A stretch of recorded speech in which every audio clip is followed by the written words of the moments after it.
Welcome to Rupali's kitchen stories. आज बनवणार आहोत आपण मेंदू वडा रेसिपी। त्यासाठी लागणार आहे 1 वाटी उडीद डाळ, अर्धी वाटी तांदूळ, अर्धी वाटी मूग डाळ, थोडं जिरं आणि ओवा, आलं लसूणचा ठेचा आणि कांद्याची पात 1 वाटी। तर आपण मूग डाळ, तांदूळ आणि उडीद डाळ हे धुवून घेऊया आणि 5 ते 6 तासासाठी आपण भिजवून ठेवूया। तर हे मी आधीच 5-6 तास आधीच मी भिजवून ठेवलेलं आहे। तर हे आपण आता मिक्सरला ग्राइंड करून घेऊया। आपण तांदूळ, मूग डाळ आणि उडीद डाळ हे तिन्ही भिजवून घेतलेलं, हे वाटून घेतलेलं आहे। त्याची कन्सिस्टन्सी ही अशी पाहिजे बघा। थोड्याशा पाण्यामध्ये मी अशी वाटून घेतलेली आहे आणि ह्यामध्ये आपण आता अर्धा चमचा मीठ टाकूया आवडीनुसार।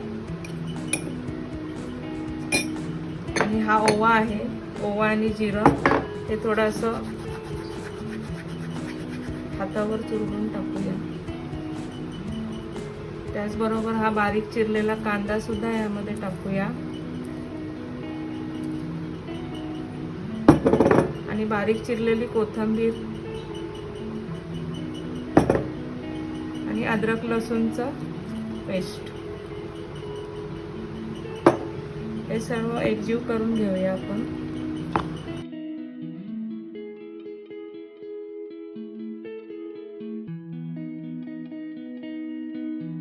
अशा प्रकारे हे छान असं मिक्स करून घेतलेलं आहे आपण सर्व मिक्स बॅटरमध्ये। तर आपण हे फ्राय करून घेऊया।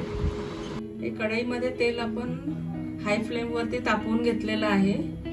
तर हे चांगलं उकळून दिलेलं आहे। तर आपण यामध्ये वडे तळून घेऊया, मेंदू वडे आपल्या आवडीनुसार छोटे मोठे बनवू शकता तुम्ही। आणि असं चमच्याने मध्ये होल पाडायचे।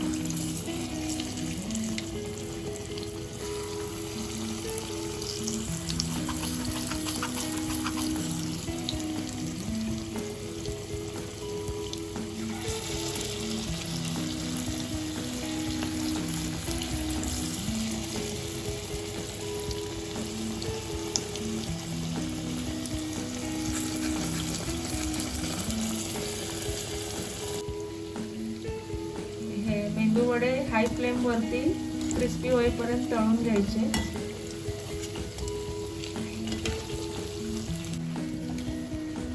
तर हे आपले मेंदू वडे छान क्रिस्पी तळून झालेले आहेत। तर आपण ह्याला काढून घेऊया।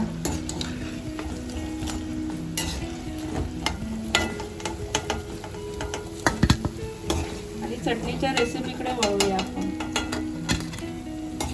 पहा कसे क्रिस्पी छान झालेले आहेत।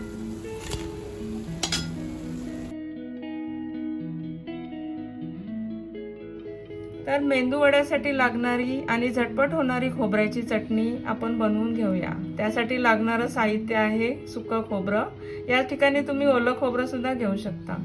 1 वाटी सुकं खोबरं, 1 चमचा मीठ, 1 चमचा जिरं, 1 वाटी टोमॅटो, 1 वाटी अर्धी वाटी कढीपत्ता, 2 मिरच्या, अर्धा इंच आलं आणि 4-5 लसणाच्या पाकळ्या आणि आवडीनुसार कोथिंबीर, शेंगदाणे आणि डाळे घ्यायचे त्यात टाकण्यासाठी। मेंदू वड्यासाठी आपण चटणी बनवून घेऊया। त्यासाठी अर्धी वाटी खोबरं आपण यात टाकून घेतलेलं आहे। कोथिंबीर, आलं आणि लसूण, जिरं टाकून घेऊया। अर्धा चमचा मीठ टाकून घेऊया। थोडासा कढीपत्ता, कोथिंबीर, डाळ आणि शेंगदाणे, बारीक चिरलेला टोमॅटो हे आपण ग्राइंड करू। मेंदू वड्यासाठी लागणारी चटणी आपली तयार झालेली आहे। तर यासाठी ह्याला आपण फोडणी देऊन घेऊया। फोडणीसाठी छोटा फ्राय पॅन ठेवलेला आपण, त्याच्यामध्ये 2 चमच तेल टाकून घेऊया आणि त्यामध्ये सर्वात आधी उडीद डाळ टाकून घेऊ।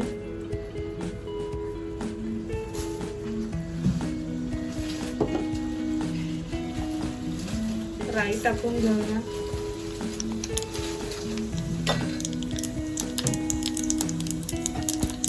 थोडंसं जिरं टाकून घेऊया।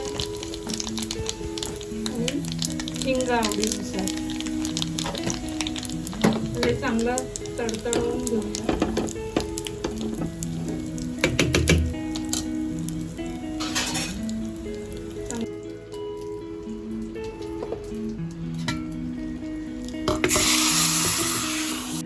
मेंदू वड्यासाठी लागणारी चटणी तयार झालेली आहे. तर अशा प्रकारे आपण मेंदू वडे सर्विंग प्लेटमध्ये काढून घेऊ. आपले क्रिस्पी मेंदू वडे तयार झालेले आहेत आणि त्यासाठी लागणारी खोबऱ्याची चटणी ती रेडी झालेली आहे. तर तुम्ही नक्की घरी करून बघा मेंदू वडे आणि कसे झाले ते कमेंटमध्ये मला पाठवा.